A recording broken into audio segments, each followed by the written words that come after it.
All right, today, Rigs of Ragbrai. I'm gonna take you through my setup this year for the upcoming Ragbrai. So the thing for me in the last few years that I have learned was that I was going with 2 rear panniers on the rack. And it's great because, as I learned from Ryan Van Duzer, big, dumb panniers is always the easiest way to go. And it's true, you've got big bags, you can open them up, you can dump stuff in, you're only taking 2 bags on and off.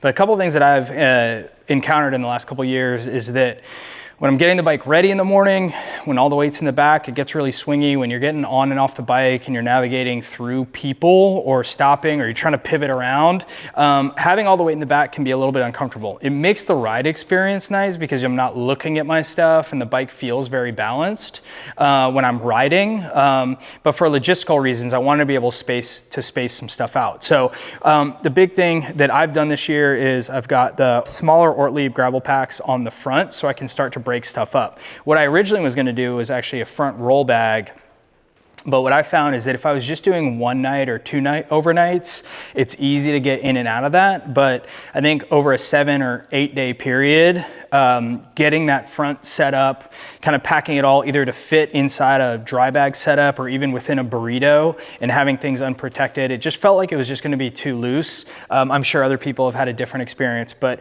what I wanted to be able to do was just get everything in its spot and packed away. So in terms of the setup, for finding better balance, what I'm going to do is leave some of the heavier stuff in the back. So I'll still keep my sleep system and my tech in the back, because for me, my tent is the heaviest, the chargers that I have are the heaviest, so those are really gonna weigh down the back. So I'll still keep those there, but what I'll do is move forward some other things, like I'll split up my sleep system a little bit. So up front, I've got my blanket, my sleeping pad, I have a little poncho that I wear to sleep just because it's flexible. So I have that up front, and then I also have my clothes. Now the interesting thing is that, you know, clothes really don't take up too much space. So when I was getting packed up, pretty much this and 2 pairs of bibs are all I'm bringing for the week. So it's really not that much stuff. It doesn't take up that much space.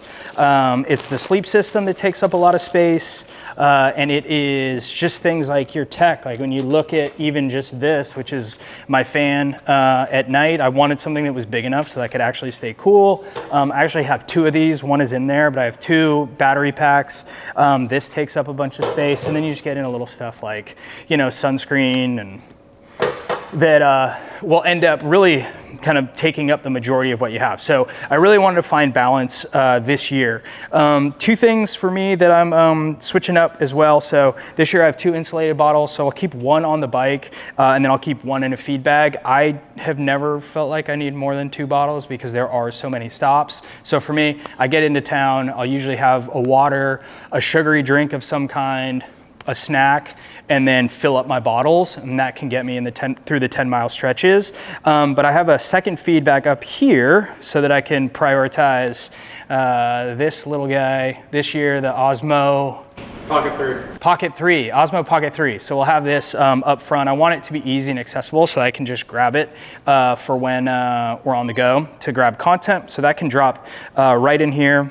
I am also a big believer in up front, I have our convertible waist pack. So for me, because typically like when I'm walking around, I'm just wearing a lighter pair of shorts at the end of the day. So for this, I can just pop it off. I can keep my phone, wallet, keys in this. I can keep my sunscreen in there. So if I need to hop on and off the bike, or if my bike is parked and I'm walking around to grab dinner, I'll just pop this right off and it can go right back on the front, which is super convenient. So in the end, I actually have extra storage in here. So this will just be flexible for snacks, or, you know, if I'm pulling off layers, or if there's stuff that I want to just kind of like drop in there, I can leave that there. I like the wedge bag because my rear water bottle is still accessible for me. I actually get very tired, and while riding, I don't even like reaching down, so I'll probably end up pulling this up. But wedge bag for me is great. I can also still control the bike without taking up the full frame. And then in the back, I've got my chair, so I actually use this Grand Trunk stool.